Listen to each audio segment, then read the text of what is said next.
Thank you. Thank you.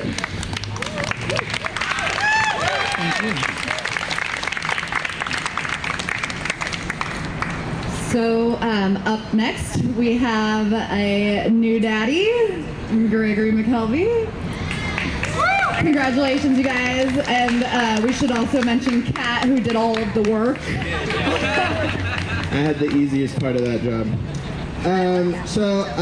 Thank you, and thank you for organizing this. I want to start off my comments just recognizing, as this family is, that we are living and having this rally on stolen land.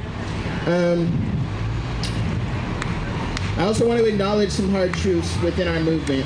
We have some major problems that we all see, but it's much easier to watch them fester than to confront them head on.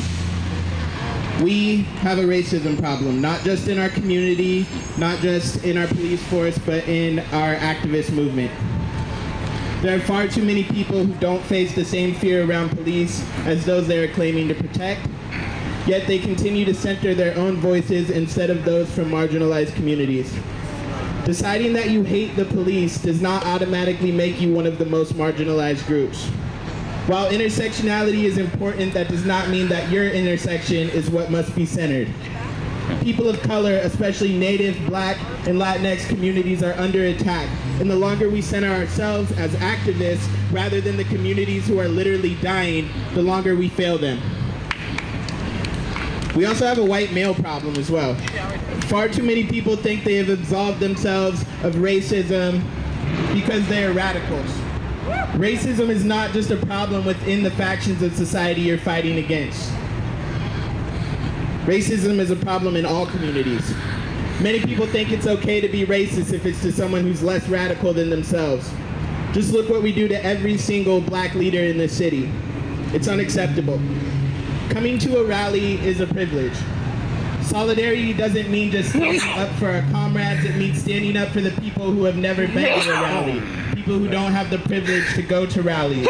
People who justifiably have decided that a rally is too dangerous for them. Our call-out culture is often swayed away from important efforts to keep community members safe from dangerous individuals, and is turned into a way to shun those who we view as not radical enough. What if Heather Heyer was that liberal? What if Heather Heyer was the person you hate because they have action agreements that you disagree with at their demonstrations? What if Heather Heyer was the person you just can't stand in the activist community because they said the wrong word one time, they turned on the wrong street at a protest, or they don't fight the cops enough? Maybe they didn't break the right window. Would you be glad that that one liberal is gone, or would you be mourning? My guess is you'd be mourning, but don't wait until it's too late. I know you risk your lives at the front lines at every action, but everyone who shows up to combat white supremacy is risking their lives, not just you. Even the liberals. It's dangerous for all of us. You claim to be defending the community well, especially here, the liberals kind of are the community. So defend them now, not just in death. I'm not stupid, I understand that pacifism is dangerous in these times, but being one step less radical than you does not make someone a moderate, it makes them an individual. Everything exists in a spectrum. There is someone at the protest who is more radical than you, and there is someone less radical than you, and both of them might move in their ideological journey at any time, either towards you or in the other direction. At one point in time, you were probably less radical than you are today. But if you met the past you and discouraged them from radicalism because you called them fucking liberal. I'm not going to lie. About 3 years ago when I started going to protests, I thought wearing a mask to a protest was counterproductive. After continuing to meet these people, go to rallies, and hit the streets, one quickly sees the necessities of many of those more radical measures. However, if I would have listened to all the people who told me to get out because I wasn't pure enough, I would still be of that mindset. If you don't plan on somehow converting liberals to radical thought, who are you going to convert? Or are we just going to lose? Because we simply don't have the numbers now for a radical revolution, so it's going to take either baby steps or massive conversion to radicalism. Both of those are going to take a different strategy than trashing the damn liberals at every moment. We aren't going to convert Republicans or white supremacists. If we can agree on defeating fascism, and give something up to accomplish that, then who cares if someone doesn't want to break a window right now? Give them a year. I must also mention those who hate other activists for personality reasons.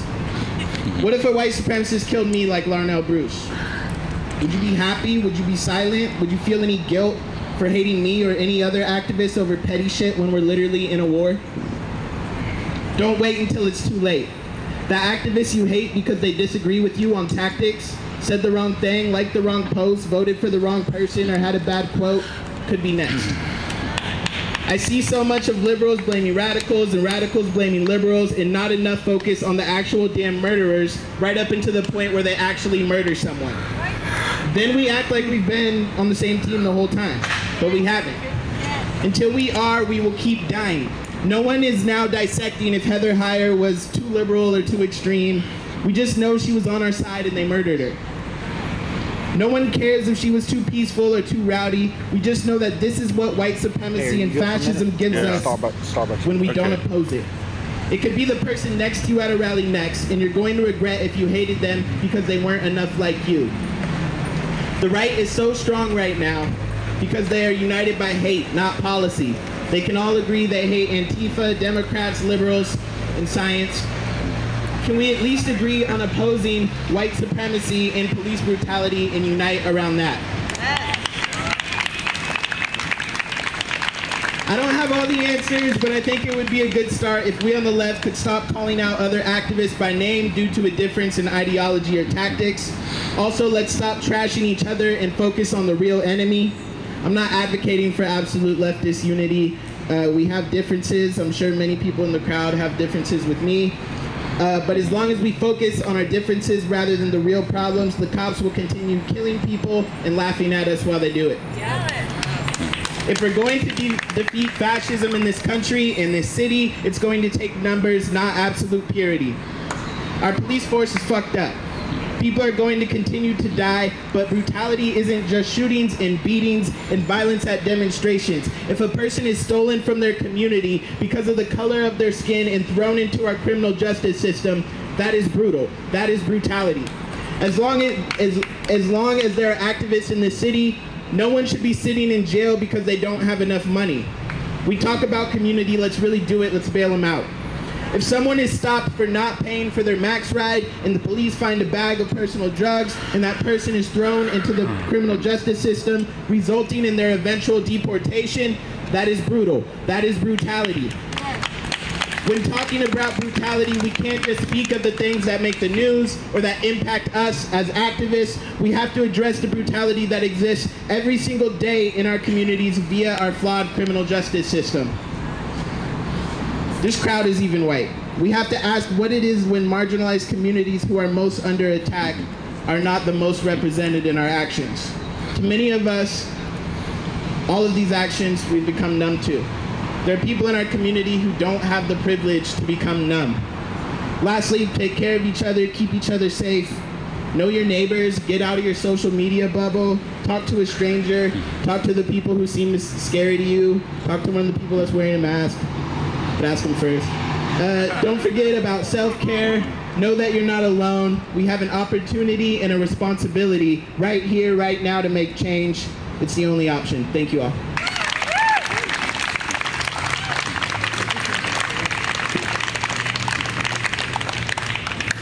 So we have one final speaker. Had a couple, of course, cancel at the last minute. I would like to welcome my good friend Jacob. I would also like to say after he's done, I was thinking about having a die-in, but I'm a little bit worried that it's going to rain.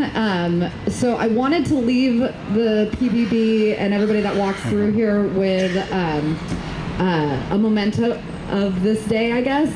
So if you feel like it, grab a partner, take a piece of chalk. You might have to lay on the ground to do this, but outline bodies and then put somebody that was killed or brutalized, or if it's you, if you want to just put a message in it, that would be great. And we'll just, when we leave here, that will be the message that we leave Portland Police Bureau. Jacob?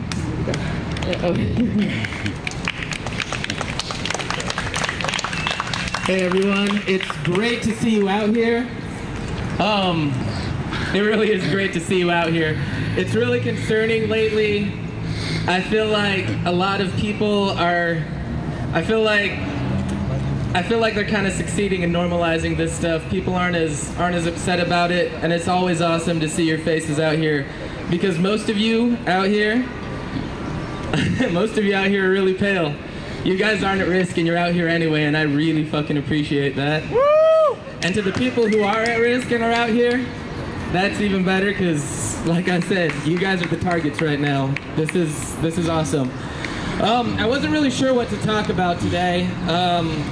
Besides police brutality, I've kind of been in that same funk myself, where it's also overwhelming. It's depressing, it's sad. Every time you come out, the same shit happens over and over again. Every time you turn on the news, the same shit is happening over and over again, and that's just the stuff that's caught on video. And nothing really changes. And we just have to keep fighting and fighting. And it's really easy to start to lose faith after a while when you see that the crowds dwindle, you see that the people aren't really as pumped up as they used to be about this. They start depending on other things, hoping that other people are going to do it for them. But then I came out here and I was listening to people speak. And it's so easy to forget about the people that we can rally around. It's so easy to forget about Donna Hayes. All the things, she just went through a list of what she does every single day to make sure that this doesn't die. It was awesome listening to Star. I mean, I watch Star all the time in real life on social media, just doing work for the community. I watch Greg, he just had a baby, he's still out here. Like, it's freaking amazing. It's amazing to watch people come out and continue to do the work instead of waiting for someone to do that work for them. I feel like this is dying. Uh-oh. Alright, well anyways. We can hear you. Anyways, I wanted to talk about what by any means necessary really means. And it kind of ties back into what everyone else is doing. You see some people who are showing up at City Hall every day protesting. You see some people that are out here on the streets. You see some people who are out passing out food to the houseless people. People taking responsibility for their community, not depending on the government to do it. A newspaper article recently came out talking about why they attacked the crowd last year. The cops blamed it on the lack of a hierarchy. There wasn't a leader to talk to. That's why they brutalized us. We're doing something right.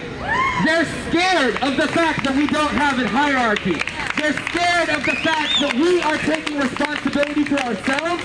We are taking responsibility for our communities. It doesn't matter if the other people don't show up. It doesn't matter if the government isn't doing it. We need to show up and do it ourselves. When that comes to police brutality, it means we have a captain in the police. You guys, you have a captain who is a Nazi. And you guys are okay with that. How can you guys talk about justice? How can you talk about protecting and serving when you protect and serve a Nazi? We can't depend on the government to change. There is a time when people need to reach a point where they understand that there is political impotence present. One of my first memories as a child was in the Philippines when there was a clash between the NPA, New People's Army, the communist guerrillas, and the military. One guy got hit who was driving a jeepney. They brought him up. We had to take him to the hospital. It smelled like metal in the car. It was horrible. That's what happens when we reach political impotence, when the people feel like they need to take up arms and fight back because no one is listening. I don't ever want to reach that point in this country again. I don't ever want my kids to have to pick up a gun in order to survive. I don't want to do that. So it doesn't matter if people aren't showing up. It doesn't matter if you feel alone. Take the beatings today so your kids don't have to tomorrow. Fight the fight today so that we don't reach a point where people feel so hopeless that we start killing each other. We can't do that. We cannot do that. So stand up. Keep being a threat. Keep making them show up with shields, with batons, with bullets, with smoke grenades. Keep making them face us. Because that's why they do it. They are terrified of what we might become. If they don't scare us enough, they are terrified that we will take them over. They have the weapons. They want that armed conflict. We are not going to give it to them. We are going to fight tooth and nail to make sure we don't have to. I don't want my kids to have to fight this fight. I don't want Greg and Kat's kid to have to fight this fight. I don't want to keep watching the indigenous communities in this country not have a voice because we have so many other things we're fighting all at the same time when that should be the focus. That's how this whole organization got started, by the way. And it's so sad that there is